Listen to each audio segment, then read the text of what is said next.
Hamzah bin Abdul Muttalib, teman-teman sekalian, berjalan seperti biasa di kehidupan Mekah. Di awal-awal dia adalah orang yang sangat kuat secara fisik, tinggi besar, dan sangat ahli dalam memanah. Oleh karena itu dia sangat gemar sekali berburu, gemar sekali. Di masa mudanya semua dihabiskan dengan itu. Dia naik turun gunung, ke padang pasir, lembah-lembah, dan kekuatan fisik yang luar biasa dimiliki. Dia dengan Umar bin Khattab terkenal. Jadi kalau berburu, berburu singa, ya. Dan bukan berburu rusa atau kelinci seperti antum, ya. Ini berburu singa. Dan singa ini kalau setelah diburu, ya, dan mati, memang semasa jahiliyah mereka belum tahu masalah hukum halal haram memakan ini. Maka Hamzah radhiyallahu anhu memikul singa itu di pundak sebelah kirinya dengan satu tangan, dan satu tangan yang satu memegang busur panah. Dan untuk membunuh singa dengan anak panah ini nggak gampang. Anak panah tidak semudah itu bisa menembus kulit yang tebal. Tapi kuasa Allah, dia diberikan kelebihan itu radhiyallahu anhu. Di awal Islam tentunya, waktu Nabi SAW mengumandangkan Islam, dia tidak terpengaruh, tidak juga mau masuk Islam, tidak juga membenci Nabi SAW. Berbeda dengan Abbas.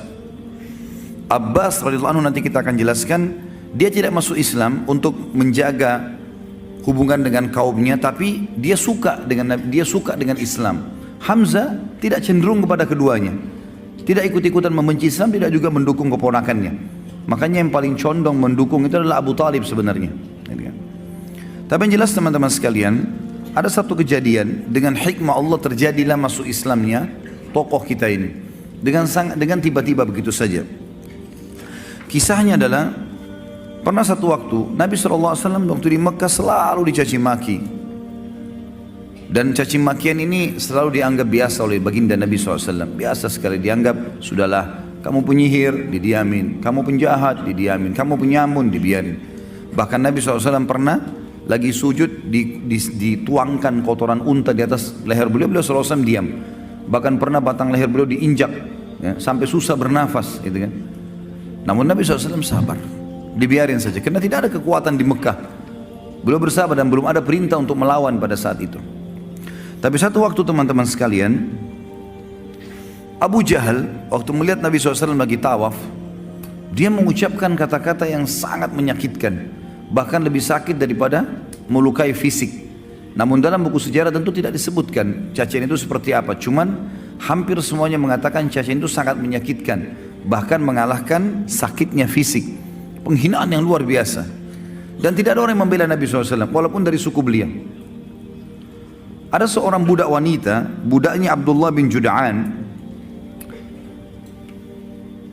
Abdullah bin Jud'an ini adalah orang yang terkenal sangat baik sekali di Mekah. Hadis Aisyah mengatakan, ya Rasulullah, ibnu Jud'an orangnya sangat baik di Mekah, sangat santun, suka silaturahim keluarga, suka bantu orang susah. Kata Aisyah, ya Rasulullah, dalam hadis Bukhari Muslim, ibnu Jud'an, siapa yang tidak kenal kebaikannya di masa jahiliyah? Apakah bermanfaat amal-amal yang dia kerjakan? Kata Nabi SAW, tidak sama sekali, karena dia belum pernah beriman kepada Allah. Dia tidak syahadat, tidak masuk Islam. Yang jelas Ibnu Jud'an ini, Abdullah bin Jud'an, tidak pernah membenci Nabi SAW, tapi dia tidak masuk Islam. Ada budak wanitanya dia lewat melihat Nabi SAW dicaci maki dengan cara seperti itu, dan dia tahu tuannya ini Abdullah bin Jud'an tidak membenci Nabi SAW.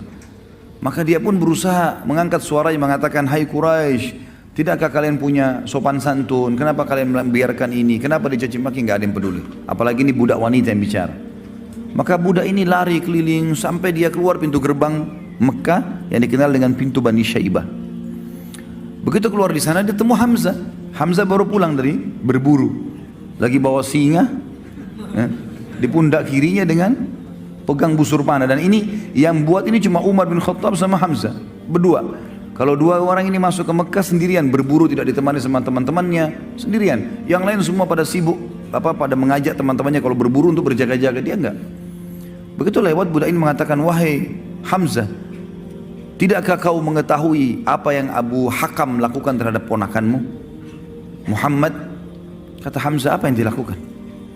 Kata dia telah mencaci makinya begini dan begitu. Disebutkanlah kalimat-kalimat cacian itu. Tapi sekali lagi dalam riwayat tidak disebutkan. Dan memang tidak ada maslahat kita mengetahui jenis cacian itu. Yang penting memang ini perbuatan yang buruk.